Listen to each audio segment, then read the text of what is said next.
你见过吃人的猪吗？听说猪一旦吃了人肉，那它的基因里就会把人肉列入食谱，所以一旦发现猪吃人，就一定要把猪杀掉，不能让它产生后代。而在我小时候，家里就养了一头黑猪。一天下暴雨，猪圈的门开了，黑猪趁机跑了出去，爷爷就带着家里人去找黑猪，最后在坟地里才找到了这头黑猪。他将坟地挖了个洞，把里面的尸体拽出来吃了。我们赶到的时候，这黑猪正吃着人头骨。这个坟是村东头陈皮他爹的。陈皮听说后到我家大闹一场，要把黑猪带走当做赔偿。爷爷说这黑猪吃了人肉必须马上杀了，陈皮却死活不肯，不能杀，我要他肚子里的黑猪仔。陈皮是个游手好闲的懒汉，还打过他爹。这黑猪吃没吃他爹的尸体，他其实根本不在乎，他在乎的是母黑猪肚子里的黑猪仔。爷爷皱了皱眉，陈皮，这黑猪吃了人肉不能留，我把它杀了，黑猪肉你全拿走就是了。陈皮听后急忙拦在猪圈门口，老张头，你少在这里吓唬我，我看你就是不想给我黑猪。没多久他又喊来他的亲兄弟陈守，我家只有爷爷奶奶和我3个人，根本打不过他们兄弟俩，只能眼睁睁地看着黑猪被他们带走。爷爷叹了口气，坐在板凳上抽闷烟。过了一会儿，爷爷才开口说，山上坟地那么多，这黑猪偏偏刨陈双福的坟，这是蹊跷啊。陈双福就是陈皮的爹，他身体很硬朗，可是莫名其妙的就死了，葬礼都没办，陈皮兄弟俩就被草草埋了。陈皮对外说他爹是摔死的，头撞到了石头上，但没人知道真假。奶奶皱了皱眉头说道，别想了，这事咱管不了。又过了几天，这陈皮突然上门来了，还带着他的兄弟陈守。他站在院子里怒吼道，老张头，快把我家的黑猪交出来。爷爷脸色一变，什么黑猪丢了？你少装糊涂，那黑猪快生了，一定是你把黑猪偷回去的。爷爷呵斥道，不是我偷的，我早就告诉过你，那黑猪吃人肉成了精，它比你都聪明，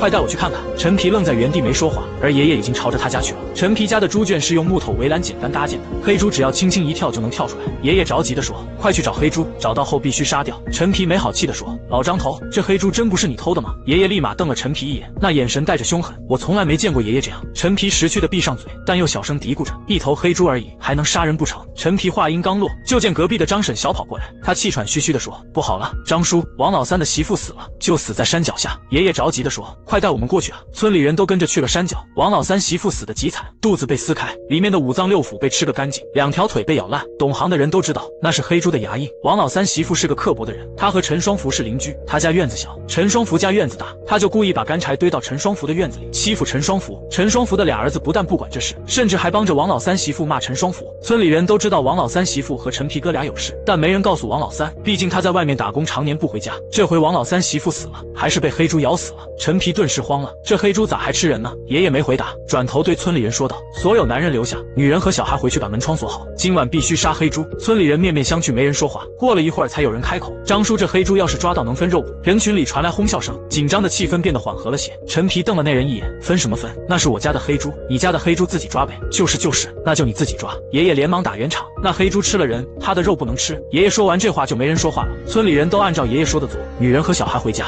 男人留了下来。到了家，奶奶把门窗都上了锁，她坐在土炕上发呆，眉头紧皱。我猜她是在担心爷爷。爷爷是个倔脾气，他认准的是10头牛都拉不回来，劝也没用。睡觉到半夜的时候，我听见院子里有动静，难道是爷爷回来了？我坐了起来，小声地说，奶，爷爷好像回来了。奶奶睡觉很死，一点反应都没有。我就爬到窗户旁边往外看，我看见爷爷站在院门口，正朝着我招手，示意我给他开门。我点了点头，来了。我下了土炕，将门锁打开，爷爷见我出来，又朝着我招了招手。我小跑过去把大门打开，爷爷你咋才回来？爷爷像是没听见我说话，他低着头盯着门槛看。我就说，爷你进来呀。爷爷抬起左脚朝着门槛迈了一步，可却踩空了，脚滑了下去。爷你看着点。爷爷没说话，他又抬起左脚往前迈了一步，结果又踩空了。爷爷好像看不见门槛的位置。我刚打算出去扶爷爷进来，就听见奶奶在背后喊，小川子，你站门口干啥呢？快回来！我被奶奶吓了一跳，迈出去的脚又收了回来。我说，我给爷爷开门，别瞎说，你爷早死了，快回来！奶奶说这话的时候，眼睛死死盯着我身后看，像是看见什么可怕的东西。我下意识的想回头，却被奶奶吼了一句，快回来！我不敢耽搁，赶紧小跑到奶奶面前，刚要说话就被奶奶捂住了嘴，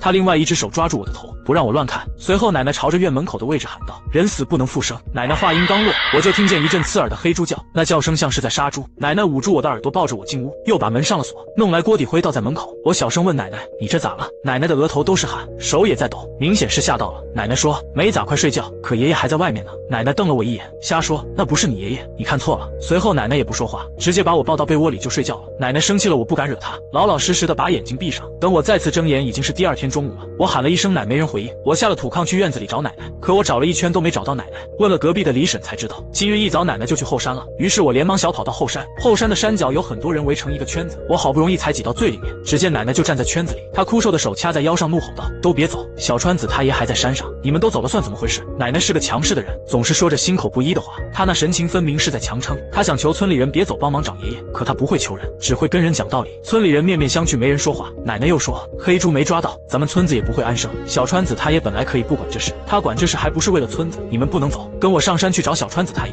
奶奶说话的声音都在发抖，虽然气势上很足，但我瞧见她的手在发抖。这才一个晚上，爷爷竟然消失了，还生死不明。我跑过去开始求他们：“叔叔伯伯们都别走了，帮忙找下爷爷，求你们了！”我说完这话，奶奶就把我甩开了。她说：“求什么求，没出息！”站在人群里的陈皮说：“婶子，这山上不安全，你不能让我们冒险吧？更何况这抓黑猪的事本来就是老张头该做的，这黑猪本来就是你家的。”陈皮像个无赖，这个时候他倒是会说。奶奶用手指着陈皮，还没说出话，这陈皮就又开口了：“反正我不管，我要下山了。”陈皮带着陈守俩人朝着山下走去，其余的人也都悄悄地朝山下走了。短短几分钟，山脚处只剩下我和奶奶两个人，人都走了。奶奶咬了咬牙对我说：“你回家待着去，别跟着我。”我摇了摇头，紧紧抓着奶奶的手：“我不走，我要找爷爷。听话，那黑猪专吃小孩的。”奶奶又在吓唬我：“那黑猪不仅吃小孩，还吃大人。”我红着眼睛说：“我不走。”我紧紧抓着奶奶的胳膊，我害怕奶奶上山会失踪，那我就真的没人爱了。奶奶抬起手，故意阴着脸：“滚回去，回去给你爸妈打电话。”虽然害怕，但我依旧没松手。我仰起头，倔强地看着奶奶，预想中的巴掌始终没有落下。奶奶红着眼睛用手推了下我的头：“是比养条狗强。你爷啊，这辈子就是个窝囊废，什么事都想管，现在人都找不着了。”我没说话，默默地跟在奶奶旁边。我俩朝着山上走，越往上越陡峭。好在太阳很大，天还是亮的。我喊了几声也没人回应，奶奶也喊了几声，依旧没人回应。眼看着太阳就要落山了，还是没找到爷爷。奶奶皱了皱眉头：“小川子，你先下山回家等我。”我摇了摇头：“奶奶，我不回去，听话。”天就要黑了，这山上有很多坟地。我拉着奶奶的衣服，有点犹豫。下山的路我虽然熟悉，但我怕下山后就再也看不见奶奶。见我不松手，奶奶把我的手掰开，厉声说道：“听话，快下山。”我只好点点头，往山下走去。可刚走了几步，就听见奶奶的声音传来：“小川子，回家把门窗锁好，要是害怕就去你三舅爷家住。”我回了句知道了，就继续往山下走。下山的山坡很陡，我不受控制的往下冲，像是有人在后面推我。我已经够小心的，可还是摔了一跤。我拍了拍身上的土，才刚站起来，就听见有人喊我：“小川子！”这声音是爷爷的。我喊了一声：“爷！”小川子，爷爷回应我了。我顺着声音走了过去，爷爷的声音很弱，继续朝着声音的方向走。走着走着，那声音突然就消失了。我看向四周，竟然是一片坟地，大大小小的坟头挤在一起。我有点害怕，小声喊了句：“爷爷，你在哪？”我话音刚落，就听见爷爷的声音：“小川子！”这声音来自我脚下，低头一看，我竟然踩在陈双福的坟头上。我被吓得半死，直接从陈双福的坟头上摔下来。陈双福的墓碑是一块陈旧的木头，那木头上面刻着陈双福3个字。突然，轰隆一声巨响，电闪雷鸣，陈双福的墓碑在往外渗血，雨水落在陈双福的墓碑上，把血冲到地上，血顺着雨水流到周围坟头里，冷，刺骨的冷。我仿佛被人扔到了水井里一样，我想跑，可脚已经没了知觉。那血水流到我身下，把我包围住。抬起一只手，发现上面沾满了血，我顿时被吓昏了过去。等我再次睁开眼睛，已经是日上3竿。老头子快来，小川子醒了。我听见院里传来爷爷的声音：“来了。”奶奶把我扶起来，摸了摸我的头，说道：“没事了就好。”我看见爷爷一瘸一拐的进屋，他的左小腿上绑着白布，看起来伤得不轻。小川子好点没？爷爷的脸色很差，嘴唇发紫，看起来很憔悴。我哇的一下哭出了声，以为自己就要死了。爷爷摸了摸我的头，他说：“没事没事，川子不怕。”我用手去抹眼泪，就听见铃铛响，这才发现我的手腕上多了一个红绳，上面挂着一个金色铃铛，还有一枚生了锈的铜钱。我问奶奶这是啥，奶奶说这是庙里求的保平安，以后一直带着，不能拿下来。爷爷坐在我旁边，他说：“小川子，以后别去后山了，那地方邪性。”我点了点头，又问了句：“爷爷，黑猪抓到了吗？你小腿是咋弄的呀？”爷爷愣了几秒说：“黑猪抓到了，我小腿是摔的，你奶把我扶回来的。”爷爷说这话的时候还看了奶奶一眼，奶奶板着脸没说话，像是默认。我问爷爷：“黑猪杀了吗？”爷爷眉头紧皱，抽了口旱烟说：“大人的事，小孩别管。”又过了半个月，陈皮家的黑猪生了8个黑猪崽，村里人都过去看热闹，爷爷却从仓房里拿出菜刀，也准备去陈皮家。奶奶拦住爷爷不让去：“你这是要干啥？”爷爷冰冷地说：“我去杀黑猪。”奶奶急忙把爷爷手里的菜刀抢下来：“你少管闲事，你忘了你腿咋瘸的？我这咋叫多管闲事？当初说好的，等黑猪崽生下来就把母黑猪杀掉。”爷爷又把菜刀抢了回来，他拿着菜刀就出了门。等到了陈皮家，他家院里围了好多人。陈皮见爷爷来，原本的笑脸瞬间僵硬住了，没好气地说：“叔您来了呀。”爷爷说：“既然生了，那母黑猪就杀了吧，正好大家伙都在帮个忙。”爷爷话音刚落，这陈皮就变了脸色：“不行，我家黑猪我还想养着呢。”爷爷皱了皱眉头：“陈皮，当初咱们可是说好的，生了黑猪崽就把母黑猪杀掉，你可别反悔。”陈皮冷哼一声，没好气地说道：“谁跟你说好了？我家黑猪还轮不到你杀。”陈皮话音刚落，他兄弟陈守英喝道：“老张头，你要是没事就抓紧回家，别在这里碍眼。”爷爷握着菜刀的手慢慢收紧，眼睛盯着陈皮看。陈皮被看得不自在，他往后退了退。老张头，你到底想干啥？青天白日你还想杀人吗？村里人都凑到爷爷身边劝爷爷，你别跟陈皮怄气啊，这小子犯浑。是啊，叔你回家吧，这事别管了。爷爷冷哼一声，今天这黑猪必须杀。说完，爷爷就跳进黑猪圈里，举起菜刀砍在那母黑猪的背上。母黑猪疼得嗷嗷叫，在黑猪圈里乱跑了起来。那几个黑猪仔也受了惊吓，跟着叫。见状，陈皮也跳进猪圈，他大骂道：“老张头，你找死！”陈守也跟着进圈，俩人拦住爷爷，不让爷爷砍黑猪。爷爷毕竟年纪大了，打不过陈皮两兄弟，很快手里的菜刀就被抢了下来。那头母黑猪身上都是血，脖子上也挨了一菜刀，但没有死。陈皮哥俩把爷爷架出黑猪圈扔到了地上。老张头，你马上滚，别让我看见你！爷爷被气个半死，被村里人扶了起来。你们哥俩早晚被这母黑猪咬死，不信咱们走着瞧。我第一次见到爷爷发这么大的火。村里人也都愣住了。陈皮朝着地上吐口水，我呸！要死也是你先死！陈皮犯浑，连他亲爹都打，村里人都当他是个混球。爷爷冷哼一声，他没再说话，直接领着我回家。刚进院，奶奶就问这是咋弄的。爷爷的身上有黑猪血，还有黑猪粪，鞋上也都是泥。爷爷叹了口气，陈皮那小子太混，我俩打起来了。奶奶用手摸爷爷的衣服，确认不是爷爷的血，他才放下了心。你都快70的人了，还跟陈皮打架，你咋想的？爷爷没说话，明显不高兴。这事咱管不了，你就死了心吧。爷爷回道：好，听你的，不管了。爷爷话音刚落，就听见隔壁的李婶大喊：出大事了！陈皮家那黑猪疯了，一口咬在陈守脖子上，把陈守给咬死了。爷爷忙问道：黑猪呢？李婶说跑了。话音刚落，我就听见黑猪叫的声音。只见陈皮家的黑猪从我家门口跑了过去，那母黑猪又胖了不少。爷爷提着菜刀就追，不止爷爷在追那黑猪，村里人都在追，直到快天黑的时候，总算在村口抓到了这只黑猪。村里人把黑猪的4个蹄子都绑上，准备杀黑猪。爷爷说：来几个人按住黑猪，我来杀。村里人互相看了看，有个年轻的后生说：不等陈皮吗？他还没到呢。不等了，等他来就杀不成了。但陈皮是出了名的无赖，村里人都不想去惹上他，也就没人去帮爷爷按黑猪。见大家都不动，爷爷就说：这黑猪吃人，继续养着，说不定哪天把你们也吃了。爷爷说完这话，才有几个年轻的后生愿意把黑猪按住。爷爷举起菜刀，一刀砍在黑猪脖子上，把黑猪杀了。黑猪死了，爷爷像是松了口气，他把菜刀扔在地上，自己点了根旱烟抽。过了一会儿，陈皮来了，他看见地上死了的黑猪，大喊道：谁把我家黑猪杀了？爷爷说：我杀的。陈皮朝着爷爷喊：老张头，你得赔钱，赔我黑猪钱。爷爷冷哼一声，他捡起地上带血的菜刀，死死地盯着陈皮看。村里人像是察觉到气氛不对，就劝陈皮：张叔这是帮了你大忙。就是，这黑猪吃人该杀。村里人你一言他一语的劝着，陈皮只好暂时作罢。老张头，你给我等着，这事没完。爷爷没说话，领着我回了家。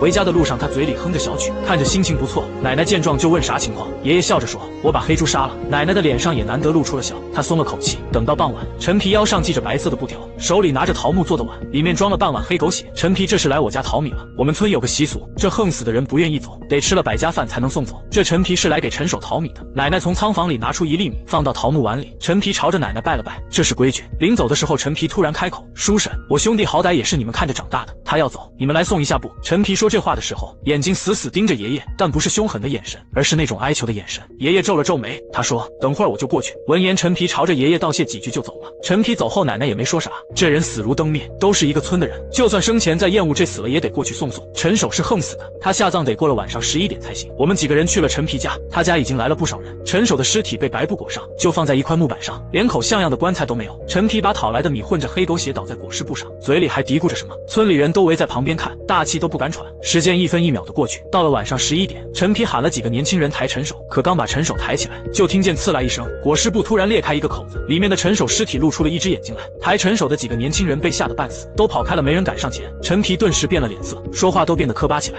这是咋回事？爷爷皱了皱眉头，陈守这是不想走了。爷爷刚刚说完，就又听见刺啦一声，那裹尸布又裂开一个口子，陈守的嘴也露了出来，他的嘴突然缓缓张开，一股难闻的臭味弥漫开来。爷爷大喊一声：不好，陈守要诈尸了！急忙吩咐陈皮拿火来。陈皮慌慌张张的找来火，爷爷直接点燃了陈守的尸体，瞬间燃起几米高的火焰，陈守的尸体烧得发出声响，像是什么东西炸开。整整1晚上，陈守才被烧干净，还剩下一些骨头残渣。陈皮找来一个坛子，把陈守的骨头残渣装了进去。陈皮看着爷爷说：叔，昨天你帮了我大忙，这黑猪仔你拿回去吧。陈皮说这话的时候，用手指了指猪圈里的黑猪仔。爷爷看了眼黑猪仔，回道：不用了，你养着吧。说完这话，爷爷就领着我回家。到家，爷爷把这事跟奶奶说，奶奶皱了皱眉头：8只黑猪仔养大了能卖不少钱，你为啥不要？当初说好的母黑猪杀掉，黑猪仔给陈皮。奶奶听后瞪了爷爷一眼，她没好气地说：你就是个傻子。就在此时，我就听见院外有动静，随后只见陈皮拎着一个蛇皮袋子进了院，那蛇皮袋子还在动，陈皮脸上堆满了笑容，像是换了个人，说话也变得客气。他把蛇皮袋子打开，把里面东西倒了出来，是8个黑猪仔。陈皮说：“叔，这黑猪仔本来就是你家的，我给你送回来了。”爷爷和奶奶对视一眼，他俩眼睛里都写满了震惊。叔啊，昨天要是没你帮忙，说不定得出啥大事。这几个黑猪仔就当我谢谢你的，你就收下吧。陈皮说完这话，就拎着蛇皮袋子往外走。他走路很快，可当他迈过我家门口的时候，却突然摔了一跤，整个人摔在地上。我忽然看见陈皮的脚腕上有黑猪的牙印，那牙印很小，像是刚出生不久的小黑猪咬的。陈皮从地上爬起来，他头也没回的直接离开了。奶奶蹲在地上，用手摸了摸地上的黑猪仔，她一边摸一边笑着说：“这些黑猪仔挺好，都能养大。”爷爷皱了皱眉头，他说：“这陈皮咋突然变好了？”奶奶没接话，她把这几只小黑猪放进猪圈，还给小黑猪喂了食。第二天一早，我家猪圈里的小黑猪竟然少了3只，地上还有几滩血。奶奶皱了皱眉头，我把猪圈封得严实，这黑猪仔咋还被吃了？爷爷凑了过去，他仔细检查了下猪圈，奇了怪，还真没破洞的地方。这黑猪仔让啥吃了？没准让狼吃了。晚上我把黑猪仔拿屋里去，爷爷却不愿意了，放屋里味多大？现在是夏天，天气热，这小黑猪在屋里待一晚，又是拉又是尿的，味道很难闻。奶奶继续坚持，味儿大也得放屋里，别都糟践了。等到天黑，奶奶就把剩下的5只黑猪仔拿屋里了，用纸壳箱围了一个小窝给他们。外面的月亮很大，月光透过窗户能看清屋里。我闭上眼睛睡觉，半睡半醒间，我听见咯嘣咯嘣的声音，那声音越来越大，好像就在屋里。我缓缓睁开眼睛，爷爷奶奶睡得死，根本没醒。我坐了起来，顺着声音看去，只见陈皮死了的爹陈双福正蹲在地上，嘴里咀嚼着黑猪仔。忽然他好像察觉到了我，随即抬头看了我一眼，发出嘿嘿的笑声。我被吓得半死，大喊了起来。这叫声把爷爷奶奶吵醒了。爷爷问我做噩梦了吗？我哇的一声哭出来。陈双福，我看见陈皮他爹陈双福了。爷爷奶奶听见陈双福这个名字，瞬间变了脸色。奶奶连忙询问陈双福咋了。我躲到奶奶怀里，用手指着地上的黑猪仔。陈双福吃了黑猪仔。奶奶摸了摸我的头，川子不怕，你这是做噩梦了。爷爷皱了皱眉头，他看了眼地上的黑猪仔，怎么少了一个？不可能，咱家屋门是锁上的，黑猪仔不可能少。我仗着胆子往那群黑猪仔里看了看，确实少了一个，而且纸壳上有血迹，那黑猪仔刚才被吃掉了。看吧，我没做噩梦，就是陈双福吃了黑猪仔。就在这时，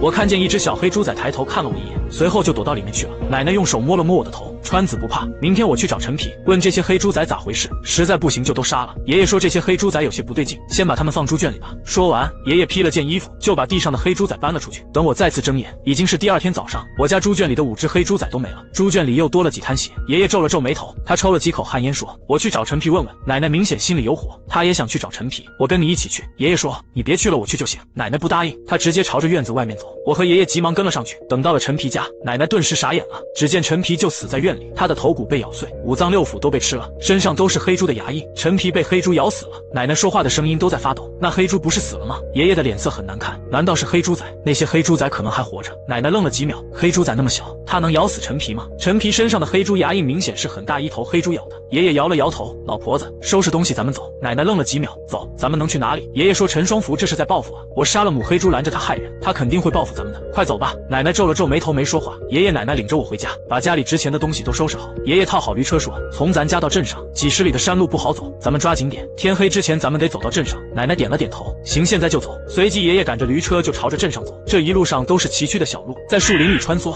时不时还有几声乌鸦叫。我心里祈祷着快点到镇上。经过坟堆的时候，奶奶还用手把我眼睛蒙上。不知道走了多久，终于到了镇上。爷爷说找个地方住吧。谁知话音刚落，我就滚下了驴车，直接摔在了地上，小腿上还出现一个血口，血不停地往下流。见状，我刚想抬头喊奶奶，却发现四周环境一变，这哪里是镇上，分明是树林里。这驴车就停在了坟堆里，我还看见陈双福的墓碑。我连忙对奶奶说，奶，这不是镇上，这是乱葬岗。奶奶看了一眼四周，她皱了皱眉头，瞎说，这里明明是镇上。爷爷此刻站在陈双福的墓碑前，笑着说，就这家吧。爷爷说完这话，就顺着洞口往里爬进陈双福的坟堆里。陈双福之前被我家黑猪刨坟，坟堆上有个大窟窿，刚好爷爷能爬进去。我大喊道，爷，别进去，那是陈双福的坟。我喊的声音很大，但爷爷像没听见，他继续往里面爬。我对奶奶说，奶，那真是陈双福的坟，别进去。可是奶奶却皱了皱眉头骂道，瞎说，快跟我进去睡觉。